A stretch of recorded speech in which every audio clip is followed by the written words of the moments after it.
강의 제목은 지혜와 자비인데, 참선과 명상을 잘 하시면 지혜롭고 자비로워져야죠. 참선 잘하면 자비로워집니까? 참선하신 분들, 또 주변에 참선을 많이 하신 분들 있죠. 선방의 수자 스님이나 선수행자라고 하는 분들, 지혜롭던가요? 지혜로우시죠. 자비롭던가요? 잘 모르겠어요. 근데 선사하면은 막 시퍼런 주상 같은, 가을 서리벌 같은, 어떻게 보면 검객 같은, 그게 좀 많이 떠올라요. 실제로도 좀 접해 보면 그런 분들이 굉장히 많고, 이제 한참 치열하게 참선을 하는 분들은 당연히 서리빨 같아야겠죠. 그러나 벼가 무르익으면, 공부가 무르익으면 결국은 부처님처럼 돼야 되지. 그냥 서리빨 그대로 가버리면 좀 문제가 있어요. 제가 한때 미얀마 랑군 사원인가요? 제일 큰 황금 사원. 거기 갔더니 두 분의 노스님을 만났어요. 다 두 분 다 아주 청수하냐, 날씬하게 생겼다. 하여튼 공부를 참 잘하신 분들이라고 바로 기운이 느껴져요. 근데 아주 대조적이에요. 한 분은 천진동자같이 만면에 하회탈 같은 웃음을 웃고 저한테 방긋하면서 그냥 막 금방이라도 어떻게 안길 것 같은 그렇게 이제 서로 인사를 하는데, 한 분은 아주 표정이 없어요. 말쑥하고 청수하신데 아주 깨끗하고 단아한 모습인데 약간 좀 목석 같다 할까? 서로 이렇게 감정적인 교감이 안 된다 할까? 대조적인 두 분을 뵀어요. 그래서 한 분은 지혜로우셔서 그러나 한 분은 너무 자비로워. 두 문수보살과 관음보살이 이렇게 보이실까?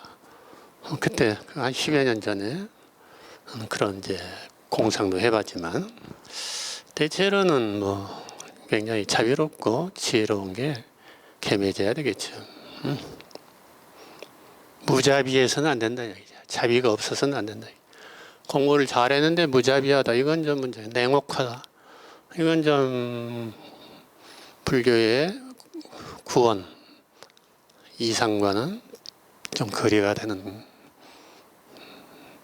것이 아닌가. 상당히 중요한 두 덕성입니다.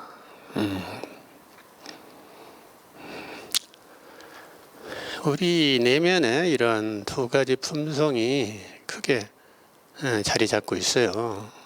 근데 어느 쪽을 더 잘 개발하고 있는가, 어느 쪽에 좀 정성을 기울이느냐에 따라서 약간 표현되는 양상이 사람마다 다를 수가 있겠죠.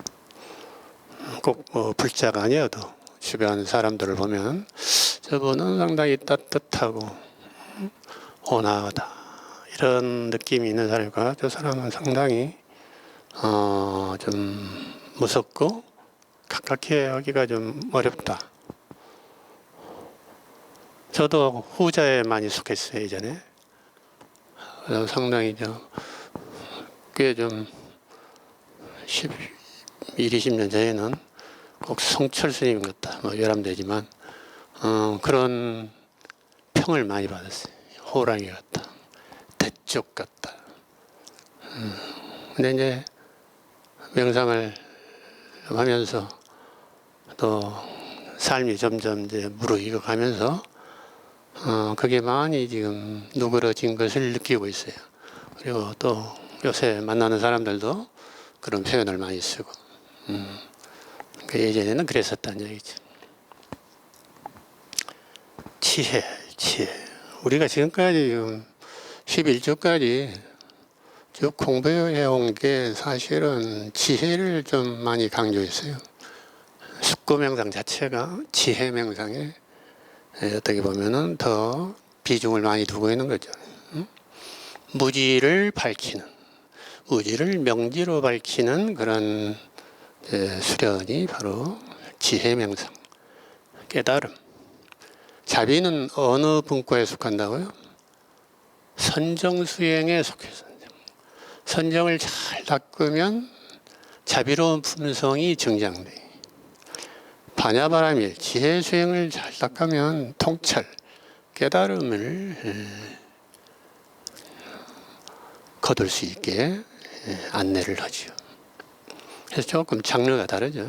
명상의 두 날개라고 했을 때는 집중의 요소와 관찰의 요소라고 했는데, 관찰이 관이 곧 지혜로 이끄는 수행법이고, 멈춘다, 집중한다, 산매에 든다. 이것은 선정이 들어서 자비의 품성을 이렇게 개발시키는 그러한 수련법이라고 할 수가 있습니다. 그래서 약간 좀 수행의 장르가 달라요. 니까에도 그렇게 구체적으로 밝히셨고.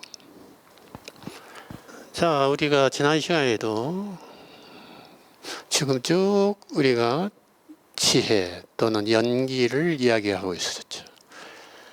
부처님이 깨달으신 진리 또는 지혜는 연기의 이치다.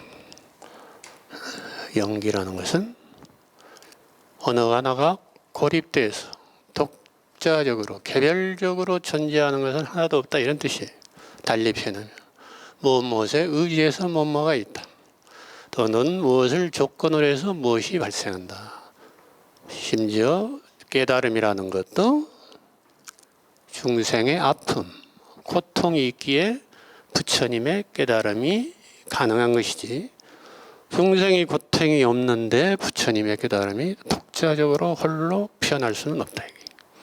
이게 연기의지. 여러분이 이 연기를 분명하게 잘 아셔야 돼요. 연기를 어렵게 설명하는 것은 곤란합니다. 독자적으로 어떤 실체적으로 개별적으로 따로따로 존재한다. 이게 우리 보통의 중생들의 견해예요. 일반적인 견해죠. 중생이 아니라. 보통 사람들의 견해예요. 그것에 입각해서 모든 철학과 신학이 전개되고 있어요. 그렇지 않습니까? 그래서 조물주 오면 어떻게, 조물주가 따로 있고 피조물이 하나하나 따로따로 탁탁 조물주에서 인형 또는 장난감 하나하나 만들어내듯이 창조되었다. 이러한 인식 아니겠어요? 그러한 인식 기반에서 부처님이 연기의 이치를 깨닫고 그런 게 아니다, 이렇게 선언하신 거예요. 그러니까 부처님의 이 연기의 이치는 독특한 독창적인 이론이라고 볼 수가 있어요. 어떠한 철학적인 이론보다. 그런데 그게 굉장히 현대 과학과 일치한다 이거죠. 그래서 현대 물리학, 양자역학이 어떻게 2600년 전에 그러한 원리를 토독하였을까 놀라워하죠. 심지어 아인슈타인도 말년에 크리스천이었다가 말년에 불교를 접하고 앞으로 21세기는, 앞으로 세대는 불교가 굉장히 영향을 크게 인류의식의 창달에 기여할 것이다.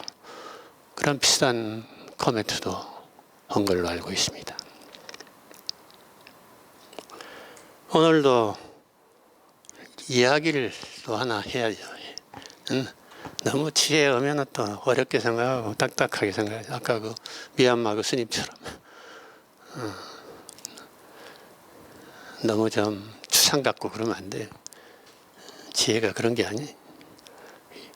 연기의 이치를 담는 내용이 하나 있습니다. 지혜.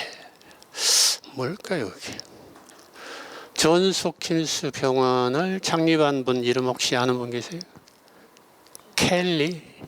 켈리라고 들어보셨나요? 하워드 켈리.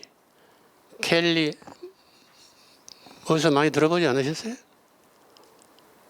요새 맥주 막 새로 나와서 선전하던데. 켈리 맥주 들어보셨죠? 그 켈리입니다. 켈리. 그 켈리가 불우한 가정 환경에서 학생 때 굉장히 고학을 했어요. 그래서 아침부터 저녁까지 그 가가호 방문하면서 물건을 뭐 배달하고 뭐 이런 알바 같은 것을 수업 시간 외에는 밤늦게까지 하고 그랬다고 그래. 그래서 어느 날은 이제 마지막 이제 해도 지고 허기가 지고 기진맥진해서 뭐 좀 밥은 또 굶었고 목도 마르고 그래서 마지막 물건을 이제 배달하면서 문을 딱 두드리니까 어떤 예쁜 소녀가 주인 대신 나왔어요. 아마 그 집 딸이었나 보죠. 그러니까 차마 어른이 나오면 밥 한 그릇 좀 청하려고 했었는데 자기보다 어린 예쁜 소녀가 나오니까 감히 부끄럽고 그래서 물 한 잔만 달라고 이야기를 했죠. 그러니까 소녀가 어땠을까요?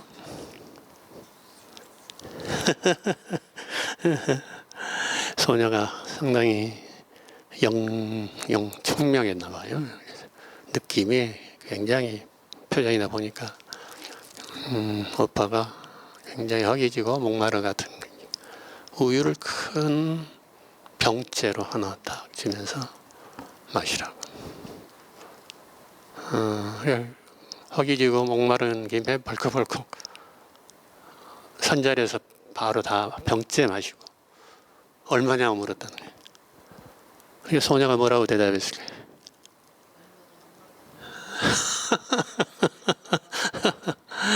소녀가 우리 부모님께서 친절을 베풀 때는 돈을 받아서는 안 된다고 가르쳐 주셨습니다. 괜찮습니다. 안녕히 가세요.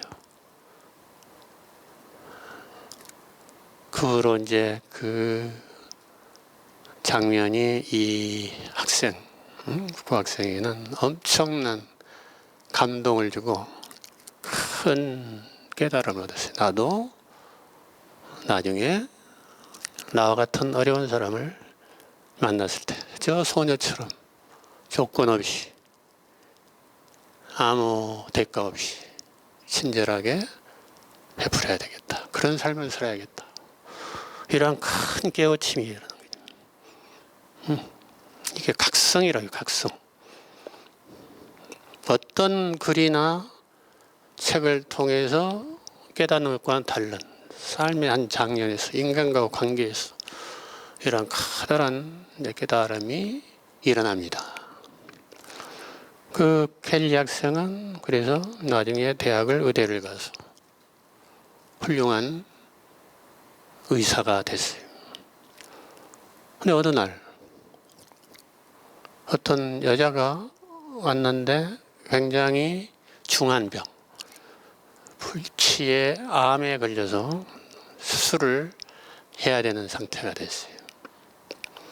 그런데 그 아무나 수술할 수 있는 의사가 없어가지고 굉장히 유명한 젊고 유능한 의사를 이렇게 초빙을 했는데 마치 그 켈리 선생이 초빙이 됐어요. 그래서 가서 보니까 딱 느낌에 그때 그 소녀인 것처럼 느낌이 왔어요. 하여튼 뭐 그랬는지 어쨌는지 최선을 다해서 다 치료해가지고 정말로 성공적으로 수술이 끝나서 퇴원할 때 그렇게 시한부 인생에서 벗어나서 잘 살 수 있는 상태가 되었다고 그래요. 그래서 그 가난한 또 여자가 이제 수술비가 엄청나게 이제 걱정이 돼서 퇴원할 때 치료비 청구서를 봤더니 청구서에 우유값으로 지불되었음. 이미 지불되었음. 이 소녀는 이 켈리 선생을 그 사람인 줄 모르고, 근데 켈리 선생은 바로 그 마을이고, 그러니까 직감을 한 거죠. 그 켈리 선생이 이제 나중에 더 큰 의사가 돼가지고 존스 홉킨스 병원을 이제 설립하게 되죠. 존스 홉킨스 병원은 미국에서 가장 유수한 의과대학 병원이죠. 이렇게 인연이라는 것이 참 막중하고 소중하고, 우리는 삶의 사건들이 다 조각조각 분리돼서 존재하는 것처럼 보이지만 우리의 만남 또한 그렇고, 모두 눈에 보이지 않는 네트워크로 연결되어 있어요.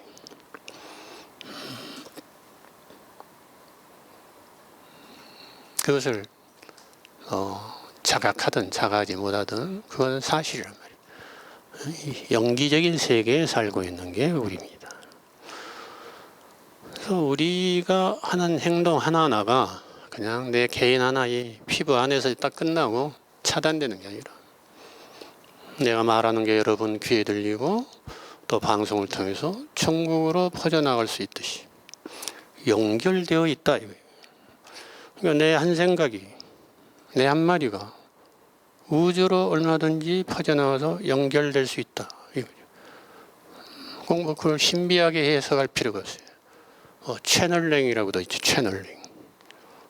우주의 어떤 고급 영이 나하고 주파수가 맞으면 그 영명하고 서로 대화를 해서 우주의 소식을 알려주고, 또는 뭐 미래를 알려주고, 그리고 인간은 그게 좀 아직 의식이 갇혀 있으니까 모르는 내용을 이제 그 사람을 통해서, 어떤 영매자를 통해서, 채널링을 통해서 저 고급 영적 세계에서 직접 전달을 하기 어려우니까 메신저를 통해서 전하는 경우도 있고, 그렇지. 그런 게 뭐 불가능한 일이 아니다는 얘기죠. 그걸 뭐 너무 뭐 신비하게 뭐 신통하게 뭐 이렇게 생각할 필요는 없지만, 그걸 또 부정할 수도 없는 것이.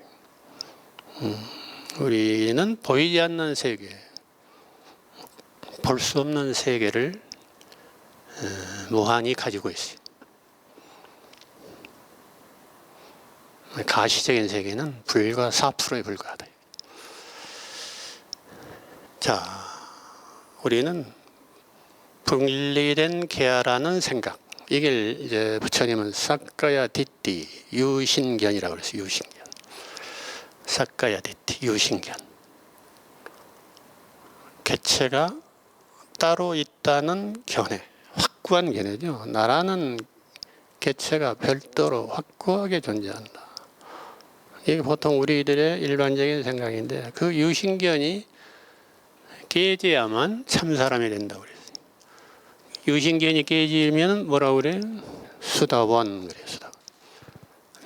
참 사람의 4가지 단계가 있는데, 수다원, 사다함, 아나함, 아라한. 초기 불교에서는 그렇게 말이죠. 아라한은 부처님과 같은 동등한 경지, 생사가 완전히 끊어져서 윤회를 더 이상 하지 않는다고 선언한, 번뇌가 멸진된 구경각을 이룬, 번뇌 티끌이 하나도 없이 소멸돼 버린 그런 상태를 아라한이라고 그랬죠. 아나함은 거의 그 근처까지 갔는데 아직도 약간의 번뇌가 남아서, 암 안에 찌꺼기가 남아가지고 저기 정거천이라는 높은 무색계 선정천에 잠깐 태어났다가 머물다가 거기서 아라한이 된다. 사다음은 아주 공부가 좀 미진해서 한 번은 환생을 해서 더 마무리를 해서 아란이 된다. 일례과라고 그러지. 수다원은 예류가 7번을 다시 와야 돼. 7번을 비록 개체가 따로이 없다는 그러한 무아에 도달은 했지만 완전히 체득이 안 돼서 번뇌가 남아있어요. 번뇌가 남아서 7번을 환생해서 좀 더 많은 공부와 또 고통받는 중생들을 돕고 안내하는, 지도하는 그러한 역할을 하면서 7번을 환생하죠. 벌써 이 수다원부터는 천사람이기 때문에 업력에 끄달려서 환생하는 게 아니라 서원으로서 환생을 하는 거예요. 대승불교에서 보살과 같은 비슷한 개념이에요. 환생한다는 것은. 우리는 그냥 업에 의해서 윤회 전생하는데, 일반 중생은. 그래서 축생으로도 가기로 하고 업이 악업이 중하면 지옥으로도 가서 고생했다가 다시 또 조금 나은 단계로 올라가고, 아주 선하고 특행을 많이 닦은 분들은 보시를 많이 하고, 이런 분들은 천상세계, 범천계에 바로 태어나서 천상락을 누리다가 또 그 업이 닿으면 다시 인간이나 그 밑으로 하강하고, 이러한 윤회, 육도 윤회를 전생한다 그러는데, 보살은 그게 좀 더 자기가 적극적인 의지로서 능동적인 서원에 의해서 다시 태어나는 거예요. 다시 이 세상에 오는 거예요. 그러한 분들이 꽤 많아요.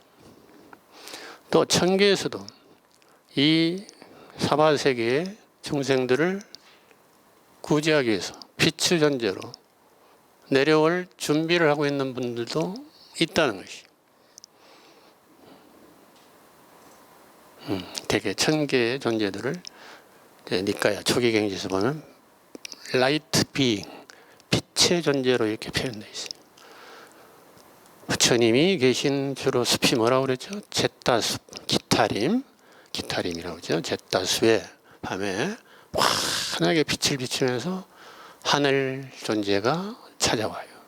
그래가지고 부처님께 질문을 하거나 부처님과 대화를 나누고 이렇게 다시 환하게 비치면서 돌아간다. 이러한 구절들이 꽤 많아요. 이게 단순히 이제 문학적인 표현일 것 같지만 사실은 천상계의 존재들은 빛의 존재들이죠. 천사들은. 우리가 최근에도 많은 죽음들을 주변에 경험하고 있죠. 티베트 사자어서 같은 거 보면은 여러 가지 빛이 영가에게 다가오지요. 근데 대개는 업력에 의해서 그 빛을 무서워하고 밝고 화난 빛은 거부하고 도망가 버리고, 탁하고 흐릿한 빛, 자기의 그 업력 비슷한 빛을 오히려 이렇게 만나니까 다시 업력에 끌려서 윤회 전생하게 되는 그런 내용입니다. 그래서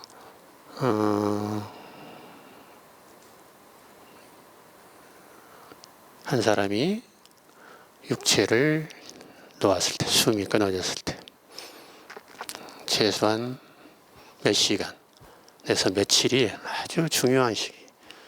이때 그 영가가 맑고 고요하고 또 분명한 진리의 법문을 들어서 의식이 그런 상태로 고양이 되게 유지를 해줘야지.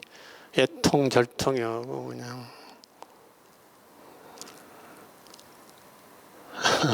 부여잡고 울고 한 맺힌 넋두리만 하고 그러면은 그 영가가 안정을 찾지 못하고 오히려 그러한 후손들, 가족들이 염려가 되고 계속 맴돌게 돼 있다. 중음신으로. 그래서 49일 동안 49제 하면서 잘 남아있는 가족들도 공부를 해야 돼요. 마음 공부를. 영가에게도 도움이 되는 그런 유익한 행동을 하셔야 될 겁니다. 아시겠죠? 내가 전에 그 이야기 했던가요? 우리 친구 기독교인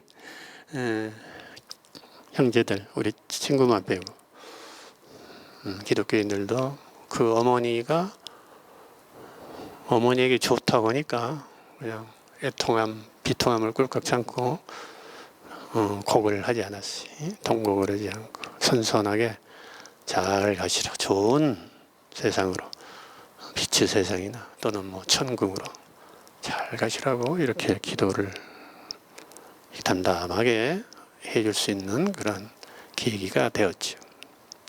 여러분도 그렇게 주변에 가까운 분들에게 그러한 메신저 역할을 좀 하실 수 있어야 돼. 그러려면 좀 여러분이 힘이 있어야지. 그냥 누가 그러더라고 전하면 그 사람들이 받아들이겠어요. 여러분들이 확고한 신념, 암과 봄이 확실하게 어느 정도 정립되어야만 신념 있게 다른 사람에게도 전해질 수 있겠죠.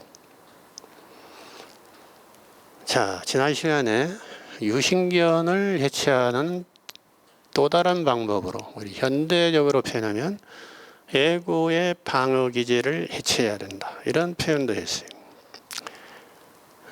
우리는 에고라는 가짜 주인공이 나로 행세를 한단 말이에요. 그래서 더 많이 얻고 더 많은 것을 바라고 수많은 평가와 판단을 하고 그죠?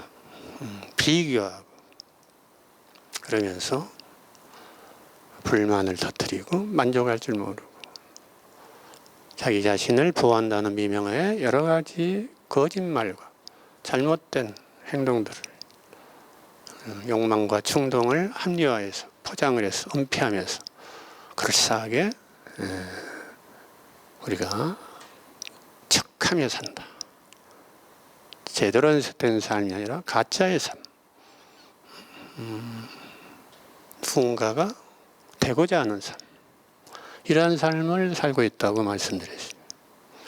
이제 그러한 삶에서 벗어나야 된다. 자기 자신만의 독특하고 고유한 길을 걸으면서도 조금 더 부끄러워하지 않고 열등감에 사로잡히거나 우월감에 사로잡히는 그러한 무지에서 벗어나서 정말 달처럼 구름처럼 참사람으로 살아가는 다면한 사람, 의연한 사람이 되어야만 될 것입니다. 그러려면 에고의 방어작용들을 낱낱이 잘 지켜보고 실시간으로 자각할 수 있어야 돼요.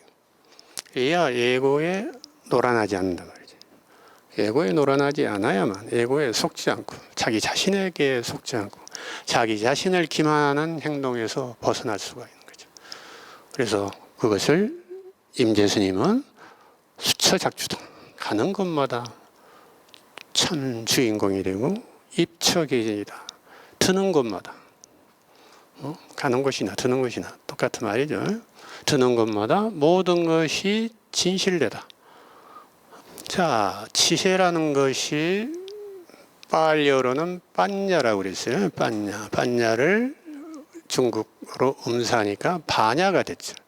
반야와 지혜는 같은 말이죠. 반야지혜, 반야바라밀 하면은 지혜바라밀이다 이런 뜻이. 지혜 수행을 어떻게 한다고요? 온 자기 자신을 잘 비추어 봐서 조견, 온 계곡, 모든 것이 온의 낱낱이 이런 뜻입니다. 온의 그 어느 것도 색수상행식 온의 그 무엇도 모두 공함을 공성을 체득한다 이런 뜻이. 실체가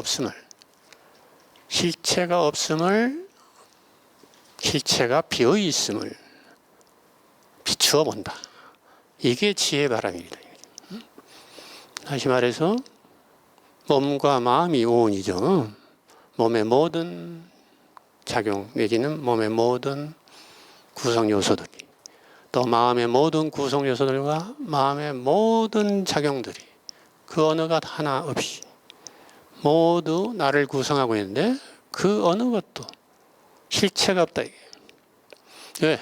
연기적으로 서로 화합해서 이루어져서 어떠한 신체 작용이 일어나고 연기적으로 화합해서 정신적인 여러 가지 기능들이 발생한단 말이지. 이게 연기의지. 근데 그 예를 들면 화도 우리 정신적인 모습의 하나 아닙니까? 그죠? 화라는 것도 실체가 있느냐 이게. 어떤 조건에 의해서 발생했는데 그 조건이 사라니까 그 화는 사라져버리고 없어져버려요. 화가 실체가 있다면 계속 남아있다가 호주머니 어디, 몸 어디, 마음 창구 어디 딱 간직하고 있다가 어떨 때 하나씩 끄집어내줘야 돼. 조물주가 끄집어내듯이. 이런 게 창조론이에요. 창조론. 근데 연기론은 그게 아니다. 인연이 화합해서 인과 연이 화합해서 발생할 때 화도 발생할 수 있고 슬픔도 발생할 수 있고 기쁨도 발생할 수 있다. 이게 연기의지라는 것이죠. 응? 내가 불운에 닥쳤어요. 어떤 굉장한 역경, 불행에 직면했어요. 그때 누군가가 또는 과거의 수급에 의해서 만들어졌다. 필연적으로 주어졌다. 이렇게 생각하는 것보다는 그게 발생한 인과 연, 물론 과거까지 다 포함해서 인과 연이 무엇인가를 잘 파악해서 분석해서 그것을 해체시키면 내가 만든 것이기 때문에 내가 더 해체할 수가 있다.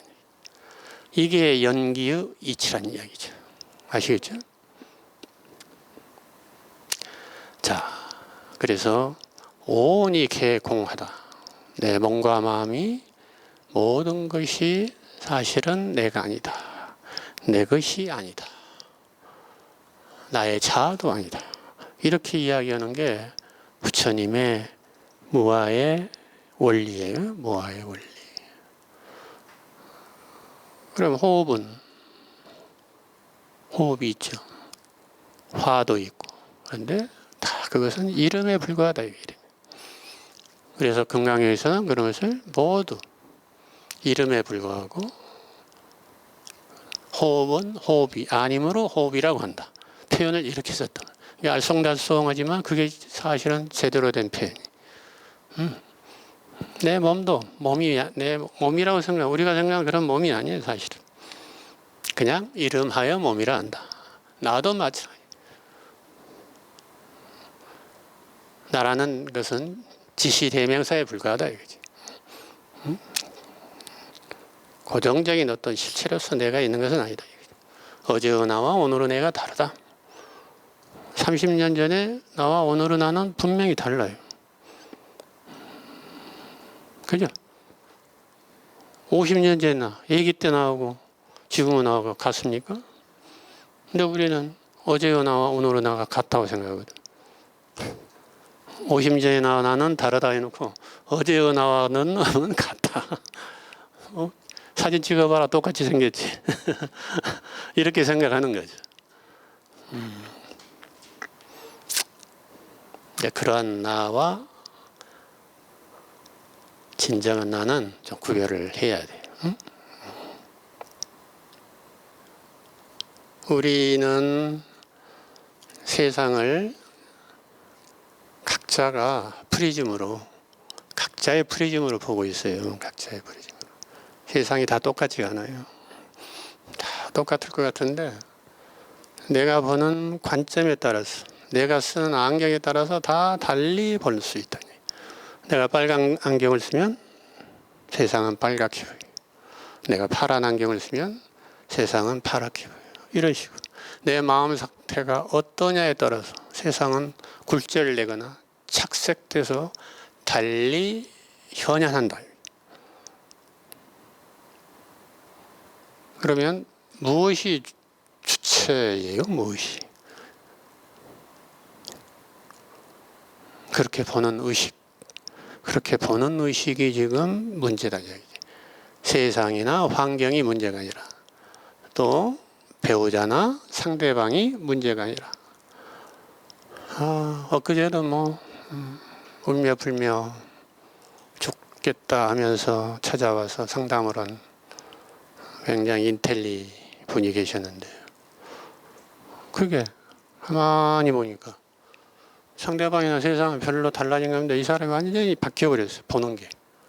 지금까지 믿었던 그 사람에 의해서 어떤 트라우마를 받으니까 배신감에 사로잡히니까 온통 주변의 모든 사람들이 다 믿을 구석이 하나도 없고 전부 나를 이용했다는 그런 피의식에 사로잡혀.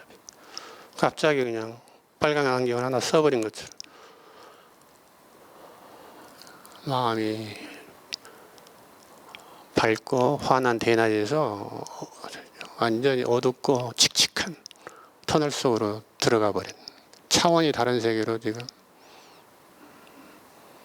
갇혀버린 상태가 됐어요. 누구 잘못이? 세상 잘못인가? 그렇게 된 사람 잘못이지.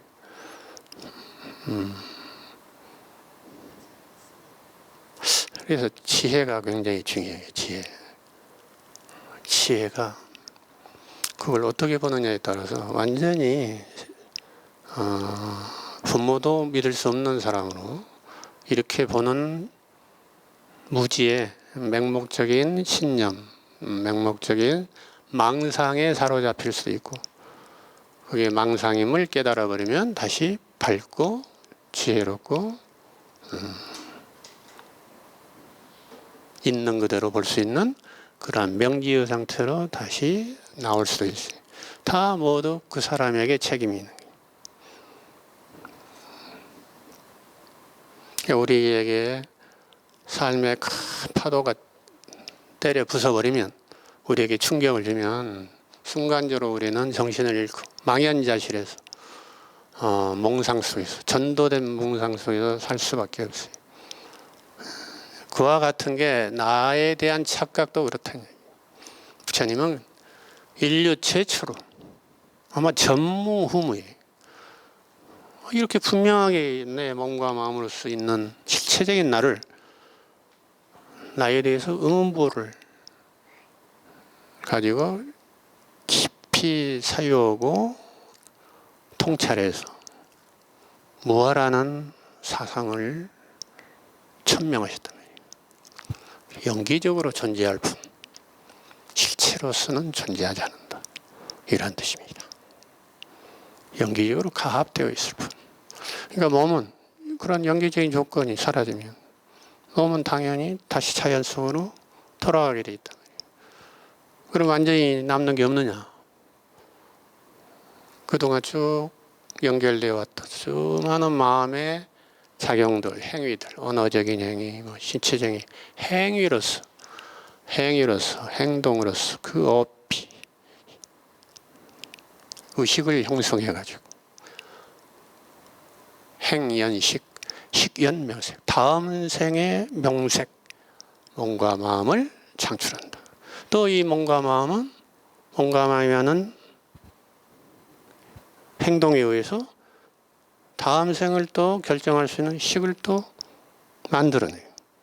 그러니까 명색과 식이 서로 상호작용하면서 상호존에서 주거니 받거니 하는 게 우리네 삶이에요. 이제 상류타니까야 보면 인연품 보면은 상세하게 설명이 되어 있습니다. 이것을 제대로 해석을 못하고 무아인데 어떻게 윤회하느냐? 윤회는 그냥 인도의 전통적인 관습적인 신앙이었다. 그것을 그냥 부처님이 받아들인 것에 불과하다. 이렇게 설명하는 불교학자들이나 스님들이 많아요. 그건 매우 잘못된 인식이에요. 부처님은 윤회 전생을 분명하게 말씀하셨어요. 환생도 말씀하시고 강탄도 말씀하시고 전생, 강생 이런 표현도 쓰였어요. 태난스파, 사생만이 아니라 화생 중에서 전생, 강생도 있다고 말씀하셨어요. 그러니까 예수님이 강탄했다. 틀린 말이 아니에요. 부처님이 도솔천에서 강탄했다. 틀린 말이 아니라는 얘기죠.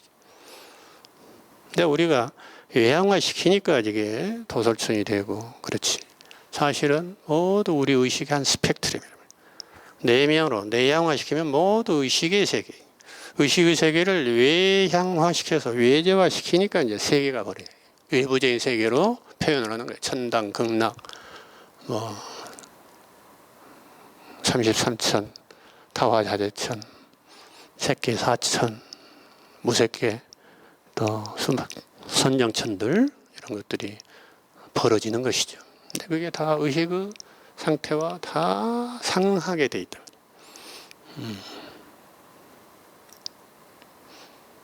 그러니까 지옥과 극락이 천상이 또는 지옥과 천국이 그대 마음속에 있다. 틀린 말이 아니다. 일체유심조다. 어디 일체유심조 안 썼나? 일체. 마음 밖의 세계가 아니. 그래서 유식에서는 유식무경이라고 그랬단 말이에요. 유식. 오로지 식만 있을 뿐, 의식만 있을 뿐. 대상 세계로 따로 별도로 존재하는 게 없다. 유식무경이다. 경계가 없다. 이 커다란 우주의식에 비춰진 하나의 영상에 불과하다. 이렇게 표현할 수도 있어요.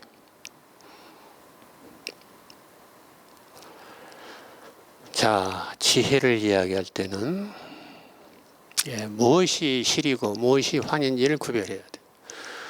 장자도 그렇게 이야기했죠. 장자도 우리가 평생 60평생 80평생 열심히 잘 살았는데 그것을 모두 호전몽 잠깐 꿈속에 삶 속에서 꿈꾸는 것과 비유를 했죠. 상당히 많은 것을 시사하죠. 많은 것을 시사. 우리 서산대사도 돌아가실 때 임종계가 그 비슷한 게 있었죠.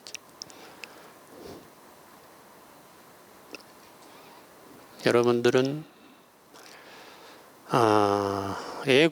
에고라는 것은 좀 더 나누면 신체적인 예고와 정신적인 예고.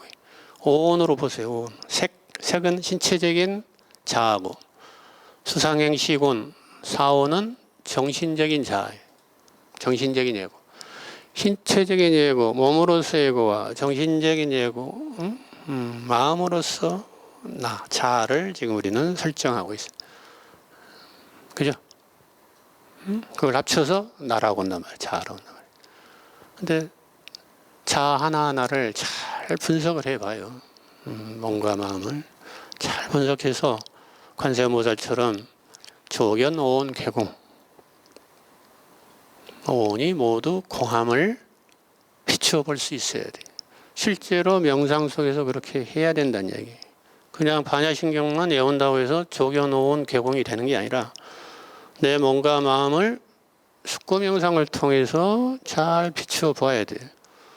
그것을 이제 제일 마지막 시간에 좀 더 집중적으로 해 보시겠지만 계속 준비 단계에서 연습을 하셔야 돼요.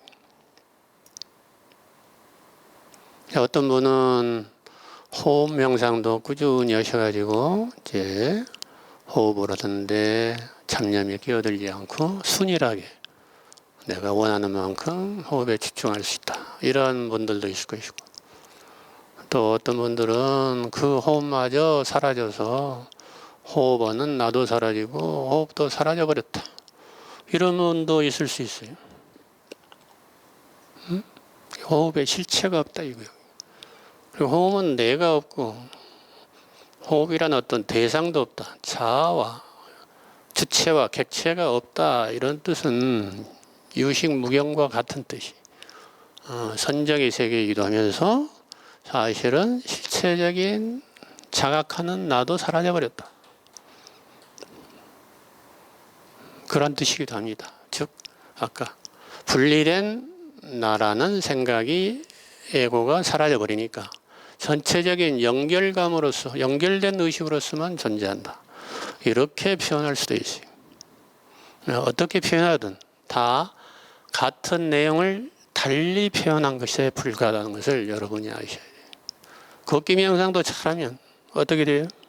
처음에는 뜨벅뜨벅 걷다가 타박타박 걷기도 하다가 건들건들 걷기도 하다가 살금살금 걷기도 하다가 사뿐사뿐 걷기도 하다가 뭐 여러 가지로 걷다가 점점점 걸음에 딱 집중되면 듬놈이 보이기 시작하고 듬밈노무 들어올림도 시작과 끝이 보이고 시작과 중간과 끝이 보이다. 쭉 하다 보면 걸음이 사라져버려요.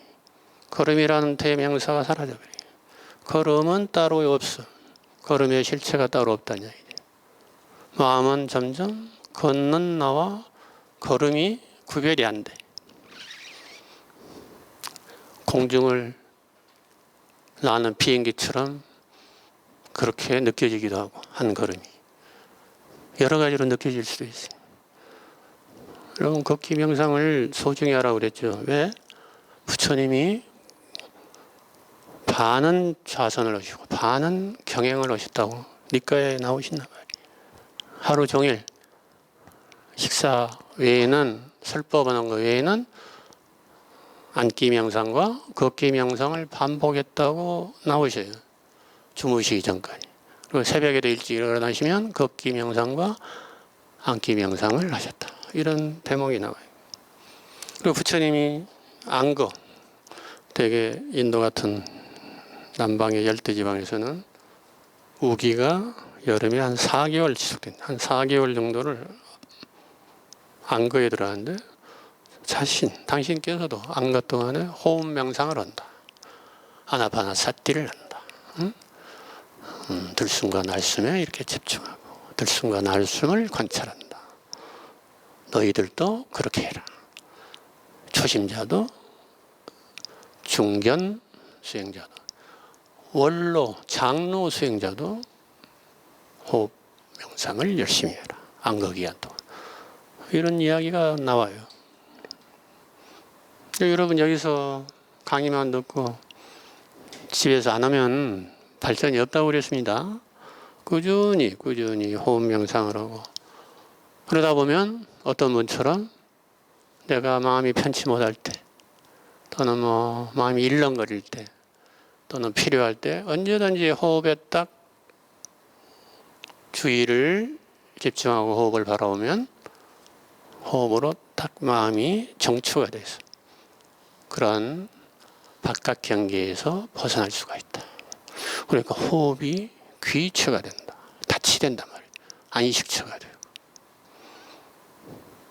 그 여러분들 중에 벌써 나오기 시작했다는 얘기죠. 응? 그렇게 돼야 돼요. 언제든지 호흡으로 딱 돌아올 수 있어요. 마음을 호흡으로 딱 잡을 수가 있어요. 중심을 잡을 수 있어요. 그렇게 자신의 몸과 마음을 바라보는 훈련, 조견오온, 즉 반야관, 연기관이라고도 할 수 있고 숙고명상이라고도 하는 이것이야말로 반야바라밀, 지혜 명상이다. 이것을 실천을 하면은 가짜나가 만든 가짜나 에고가 만든 그러한 가짜의 삶에서 벗어나 구름에서 달 가듯이 구름이야 있건 말건 달은 유유하게 갈 수가 있죠. 그렇게 구름에 달 가듯이 가는 참 사람이 될 수 있다는 것이죠. 어때 그렇게 될 수 있을 것 같습니까? 그러니까 늘 그렇게 바라보고 보면은 업에 이제 애속되거나 업의 지배를 받던 노예의 삶에서 종의 삶에서 업을 부리고 업을 오히려 만들어 내버리는 좋은 업을 미래 창조적인 업을 새롭게 내가 개척해내는 그런 주인공으로서 살 수 있다는 거죠. 그러니까 임재선사만 그런 게 아니라 여러분 모두 다 그렇게 참 사람이 될 수 있다는 것이 지혜로운 삶이라고 볼 수가 있겠죠. 가능하겠습니까? 관세음보살만 그런 게 아니에요. 뭐 문수보살만 그래요. 문수보살이나 관세음보살은 하나의 다른 모습이니까. 왜 반야바라밀 반야신경에 문수보살이 주인공이 안 되고 관세음보살이 주인공이 되느냐? 사실은 문수보살과 관세음보살이 한 몸이라 그래요. 관세음이다. 관음이 그냥 이렇게 세간의 음성을 관한다 이거지. 쉽게 말해서 중생의 소리를 바라보고 듣는다 이런 뜻이죠. 바라본다 이게 바라볼 관자가 사실은 지혜야지. 세간의 음성을 고통에 절규하는 중생의 우리의 모습이죠. 중생의 삶의 파도에 휩쓸려서 표류하면 다 신음하고 아파하고 그러잖아요. 괴로워하고 힘들어하고 남편 때문에 아내 때문에 뭐 자식 때문에 뭐 때문에 온갖 고통을 다 겪죠. 병 때문에 거기에 그냥 딱 갇혀 살면 어떻게 됩니까? 고해 속에서 그냥 허우적거리면서 사는 고해 중생이 되죠. 근데 누구나 거기서 떨어져서 바라보고 그 모든 것을 낱낱이 바라보다 보면 관하다 보면 관세음보살이 되는 거예요. 관할 수 있어야 돼요. 바라본다. 이게 지혜의 상징이에요. 바라보아야만 알아차림이 올 수가 있어요. 깨달음이 올 수가 있어요. 그냥 단순히 마음 챙긴다고 해서 되겠습니까? 자꾸 요새 그 현대 심리학자들은 그리고 요새 현대 그 외국에서 명상을 마인드풀니스 메디테이션을 배워온 사람들은 뭐 MBS라니 뭐 자기들이 뭐 대가인 것처럼 하지만 마음 챙김만 해가지고 되겠느냐 이게. 마음 챙기면 이제 알아차림인데 알아차림만 해가지고 되겠느냐 이게. 잘 봐야 돼요. 잘 보고 잘 보는데 연기적으로 봐야 돼요. 연기적으로 본다는 것은 중층적으로 연결이어서 본다는 이야기. 관계를 본다는 이야기. 관계. 나만 보는 것 같지만 사실은 내 마음을 잘 보면 내 마음의 여러 가지 고통을 보면 고통이 관계에서 비롯됨을 볼 수밖에 없어요. 그래서 이제 분류에서는 삼관이라고 있고 삼관. 삼관에 대해서는 다음 주에 제가 강의 주제가 될 겁니다. 그때 좀 더 다시 이야기하기로 하고 우리 고통은 딱 독자적으로 발생하는 게 아니다 이거예요. 삶 속에서 삶이라는 것은 관계 속에서 발생했다. 부모님과 관계에서 커서는 형제와 관계에서 더 커서는 이제 피어 그룹 친구들과 관계에서 더 크면 이제 상사와 뭐 부하와 관계에서 괴로움이 발생을 해요. 더 크면 배우자와 관계에서 발생. 더 크면 이제 자식과 관계에서 발생하는 게 우리의 삶의 고통입니다. 그러한 고통의 실상을 낱낱이 바라본다. 그게 관세음이다. 관음이다. 너무 막 신비하게 기복적인 차원에서 관세음보살만 염불하고 칭념하고 기도하고 이래가지고는 관세음보살과 하나가 될 수가 없어요. 여러분이 관세음보살이라는 자각이 있어요. 여러분이 문수보살이라는 자각이 있어요. 여러분이 지혜요, 여러분이 자비다. 주인공이 돼야지 자꾸 노예적인 생각. 그건 여타 종교와 다를 게 하나도 없어요. 그렇게 되면. 응? 나는 종이고 주여. 그럼 주 하나만 해야지 뭘 복잡하게 수많은 불보살 만들어서 뭐해. 유일신 하나가 가장 강력하지. 타가력 신앙으로 접근하려면 기독교만큼 강력한 신앙이 어디 있습니까? 뭐 기독교나 뭐 이슬람이나 다 같죠. 같은 유일신 신앙이니까. 그들은 얼마나 신념이 강력해. 죽음도 불사하잖아.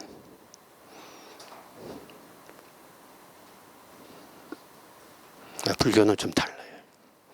불교는 거기서 출발했지만 추가를 했다. 무엇을? 연기관을 추가했다. 그래서 여러분이 배우고 있는 지금 참선 명상은 바로 그 부처님의 연기관법을 배워야지 다른 그 어떤 것을 배우는 게 아니다. 바르게 배워야 된다. 이런 말씀을 다시 한번 강조드립니다.